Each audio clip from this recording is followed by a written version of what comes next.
دووشەمە سەرۆکی فەڕەنسا نیکۆلای سارکۆزی وتارێکی ڕاشکاوی لازانکۆی کۆلۆمبیا لە شاری نیویۆرک پێشکەش کرد.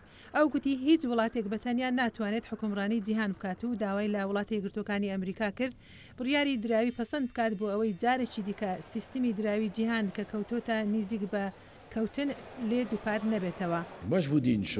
پێتان ڕادەگەیەنم کەم تەرخەمی لەگەڵ سەرۆکتاندا مەکەن کاتێک دێتە سەر ڕێنمایەکان و کاتێک دێتە سەر بەرگریکردن لە ژینگە، هەروەها کاتێک دێتە سەر جۆگرتن لە ڕاوبۆچوونی کەسانی تر، چونکە لەم جیهانەماندا لە جیهانی سەدەی 21دا ناکرێت هێزی ژمارەیەکی جیهان کراوە نەبێت لەسەر شوێنەکانی تری جیهان. بەڵام سێشەمە لە کۆشکی سپی هەردوو ڕێبەر هەوڵیاندا بۆ چوونەکان سەبارەت بە درز و جیاوازی ڕەت بدەنەوە. سەرۆک ئۆباما سەرۆک سارکۆزی بە دۆست و هەواڵی خۆی ناوهێنا. بە درێژایی ساڵی پار خۆم و سەرۆک لە نزیکەوە هاوکاریمان کردووە لە چەندین بۆنەدا.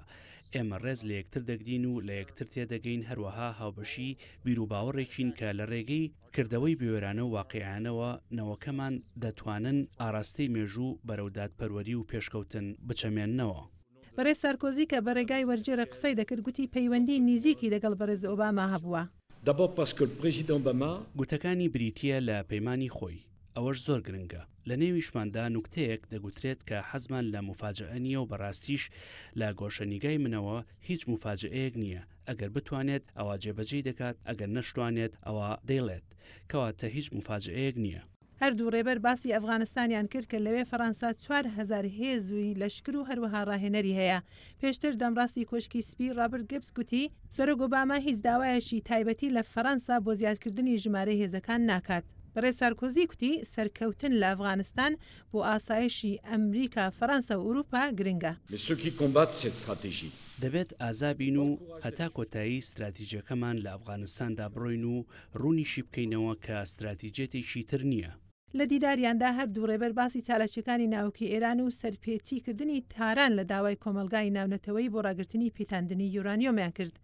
سەرۆک ئۆباما گوتی هیوادارە لە ماوەی چەند هەفتەدا بڕیار لە سەرگەماروی نوێی نەتەوەیەگرتوەکان بدرێت.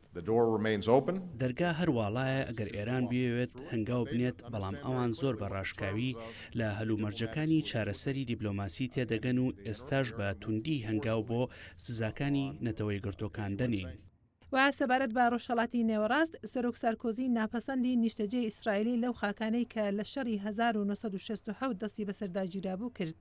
ئەو پەسنی بەشداری ئەمریکاشی لە هەوڵەکانی ئاشتیدا.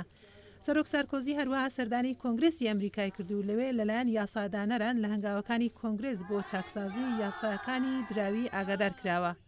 ئەو راپۆرتە لەلایەن دەنگی ئەمریکاوە پێشکەش کرا.